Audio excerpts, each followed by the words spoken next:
Assalamualaikum warahmatullahi wabarakatuh. Halo semuanya, perkenalkan nama saya Khalila Talbia. Saya dari UPJJ Kota Bogor.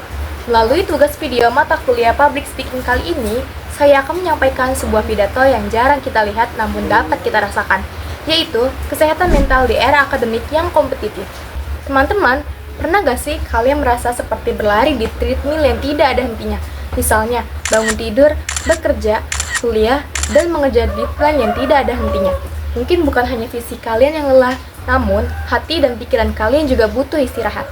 Di tengah kesibukan kita sebagai pelajar, mahasiswa, dan pekerja, mungkin sering diajarkan cara menganalisis, menghitung, dan menghafal. Namun, ada satu hal yang jarang diajarkan, yaitu bagaimana sih cara agar tetap waras dalam menjalankan itu semua?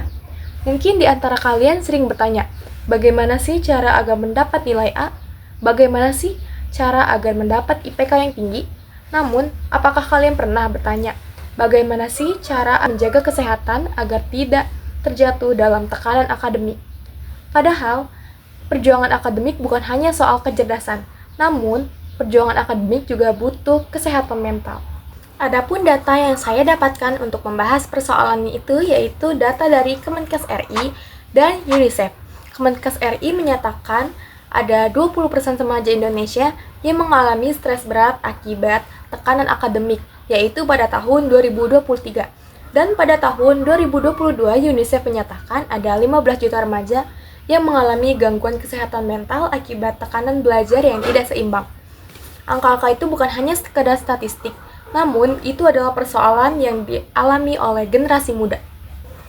Adapun tekanan akademik yang kita kenal yaitu mulai dari tugas yang bertubi-tubi, kompetisi nilai yang tinggi, ekspektasi tinggi dari keluarga, dan standar kesuksesan yang diatur oleh media sosial.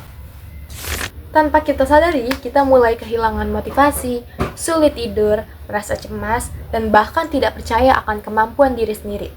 Banyak dari kita yang terlihat baik-baik saja dari luar, namun di dalamnya penuh tekanan. Namun, ada kabar baiknya lah teman-teman.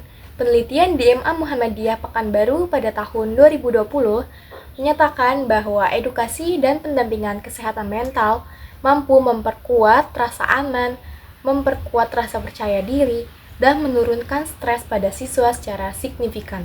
Artinya, kesehatan mental ini bukan ancaman, namun aset. Dan aset ini dapat kita jaga bila kita tahu cara merawatnya. Adapun 3 langkah konkret yang dapat kita lakukan. Yang pertama yaitu menyadari bahwa kesehatan mental sama pentingnya dengan prestasi. Yang kedua, menyeimbangkan antara belajar, istirahat, dan kehidupan sosial. Dan yang terakhir yaitu meminta bantuan jika membutuhkan bantuan orang lain dan memberanikan diri untuk bercerita. Nah teman-teman, prestasi akademik itu memang penting sih, tapi jika ditebus dengan kesehatan mental kita, apakah bisa disebut sebagai kemenangan? Padahal, kita tidak hanya butuh generasi yang cerdas, tetapi kita butuh generasi yang kuat secara emosional, bijak, dan peduli terhadap sesama. Maka dari itu, mari sama-sama kita menciptakan generasi akademik yang sehat, suportif, dan manusiawi. Tempat di mana ilmu tidak hanya untuk dikejar, tetapi untuk dinikmati. Akhir kata, saya ucapkan terima kasih kepada teman-teman semua. Semoga apa yang saya bahas hari ini menjadi pijakan kecil menuju perubahan yang besar. Terima kasih. Wassalamualaikum warahmatullahi wabarakatuh.